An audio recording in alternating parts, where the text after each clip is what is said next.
Hi guys, welcome to another episode of Life with Juan. So I happened to be watching the most recent episode of Dr. Mike because someone on board was found to be sick.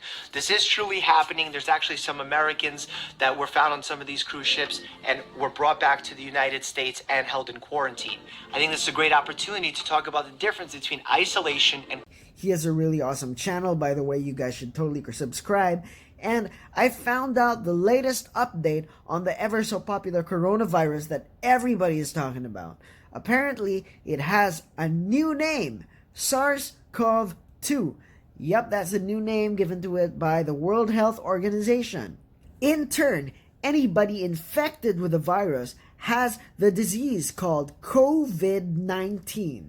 That's quite interesting news, right? And his video also taught that the spike in the cases can simply be attributed to new ways of diagnosing the vaccine. Clinical diagnoses. And I thought, clinical diagnoses. Where else can we do something like that? Oh right, we can do more clinical diagnoses in a game called Prognosis.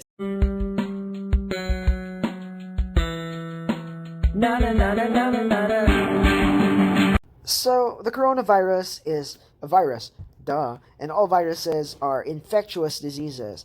So, let's go and look for an infectious disease. Something that is infectious. I said infectious so many times. Let's try this one. It says airborne. Let's play the case. I haven't tried this one before. 49-year-old woman developed a high fever 5 days ago in association with retroorbital headache, body aches, anorexia, and intermittent nausea and vomiting. The fever subsided last night, but the other symptoms still persist. She had returned home just 1 week ago, following a 3-week trip to Sri Lanka. Her medical and surgical histories are unremarkable. She doesn't smoke, and she only drinks socially. There's no history of recreational drug abuse or unsafe sex. I said the word sex. This video is not gonna show up in your search results anymore. Now let's do a physical exam. Her blood pressure is 100/80 mmHg. She has a pulse of 100 beats per minute, a respiration rate of 28 beats per minute. Her jugular venous pressure is not elevated. She has a good capillary refill time. And she has cold extremities. She has a blanching erythema over all 4 limbs. Erythema, blanching. That means blood. No petechiae or ecchymosis, and no mucosal bleeding. She has a soft, tender abdomen, tenderness over the right hypochondrium or the right epigastric area. No organomegaly or masses, and no free fluid. She looks ill, but she doesn't have a fever. She's conscious, alert, but restless. And she's not pale or icteric. Her lungs are clear, and she does not have any heart or nervous system abnormalities. So let's repeat the pertinent info. She's a 49-year-old woman. She had a high fever 5 days ago. She just came from Sri Lanka. She has a normal BP and a normal pulse, but she has an elevated respiratory rate. She has blanching erythema or redness all over 4 limbs, but she has cold peripheries. Those are important info. Let's do further investigation. She came from Sri Lanka. Is dengue common in Sri Lanka? Alright, fine. Let's do an IgM. The report will be available tomorrow. Let's do a full blood count. Right. So, she has normal white blood cells. She has low platelets. Low platelets. Low platelets is telling she might have dengue. ECG.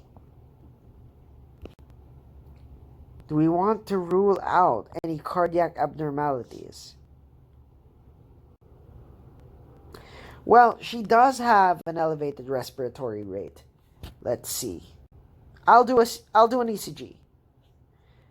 Significant for 100 beats per minute. Sinus rhythm. Okay, so normal, pretty normal.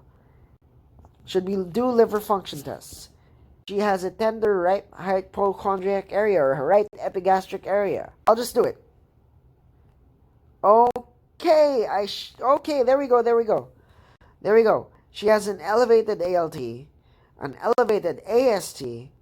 The liver function tests are positive for elevated liver enzymes. Okay, let's go on to managing our patient. Our choices are crystalloids, inotropes, transfusion, and notification of the disease. I'm in the Philippines, and typically, if somebody exhibits signs of dengue, we would immediately notify of dengue. And our patient has a low platelet count, and she has nausea, vomiting, high fever, and cold extremities.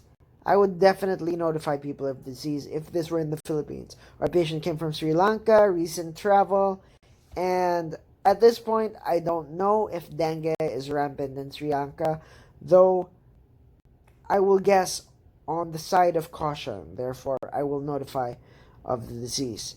Should we transfuse? We should definitely transfuse. Our patient looks dehydrated. I would call that because of the cold extremities. Cold extremities, you're trying to divert blood back to the heart, increased respiratory rate, you're trying to compensate. So, I'm going to transfuse IV. Should we give inotropes? I don't think we need to call for inotropes. Transfuse platelets. She's not actively bleeding. I don't want to cause any unnecessary blood clots. Therefore, I will not transfuse platelets. Okay, am I done managing the patient? Yes. Woo! I made all the correct choices. Wow!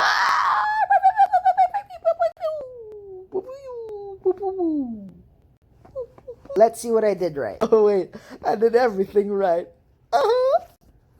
Let's go to the explanation. So, she has shock. Tachycardia, narrow pulse pressure, increased capillary refill time. Was it more than 2 seconds? Let's go check. Oh, well, what do you know? The CRT was 2 seconds. It was increased. Increased CRT. What do you know? I missed that. That was pertinent, and I missed that. Huh. And altered mental status. Agitation. Given the history suggestive of recent infection, distributive shock is an important possibility. Cardiogenic shock, in the eventuality of myocarditis, should also be kept in mind. Hypovolemic shock is another consideration considering vomiting. However, her peripheries are cold with a prolonged CRT, making distributive shock unlikely.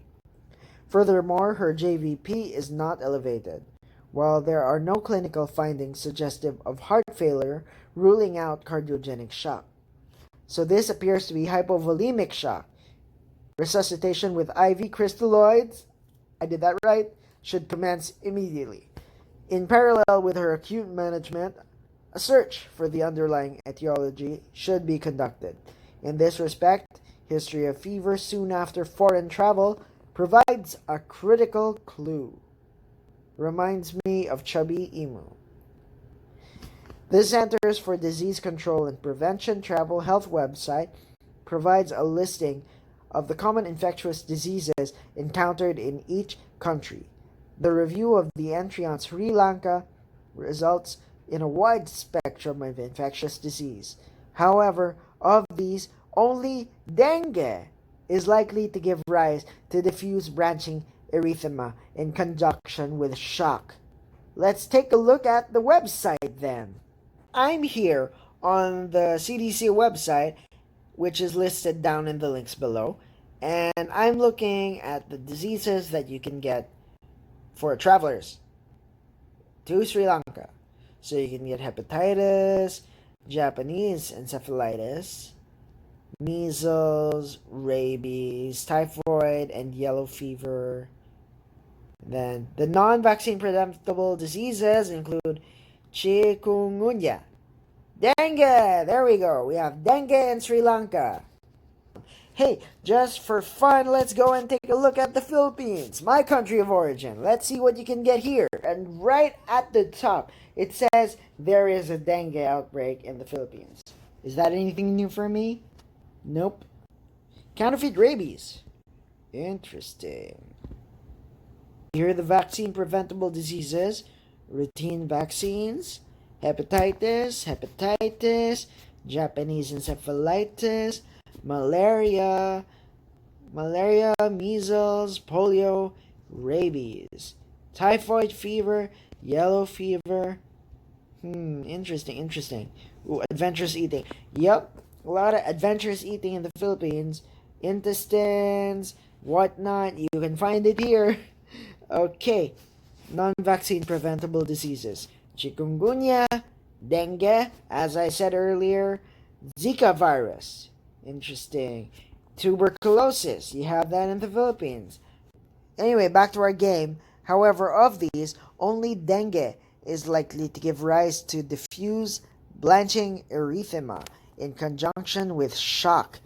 Note that dengue shock syndrome is known to occur in the critical phase of the disease, immediately following fever, because of extravasation of fluid into the third space.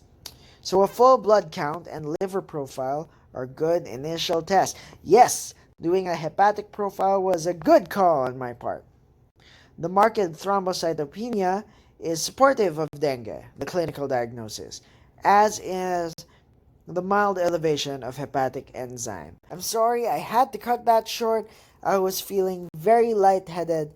You could tell from how I was stuttering and mispronouncing stuff. That usually happens as I continued reading for a long period of time. It must have been after a long day of clinics. Anyway, that was Life with Juan. I hope you liked today's episode. What did you think about this video? Please let me know in the comments below. If you like this video, please press like, subscribe to the channel for future updates, and hit the bell for notifications. As always, this has been Life with Juan. Remember, live life to the fullest, cause you only have one life to live. See ya!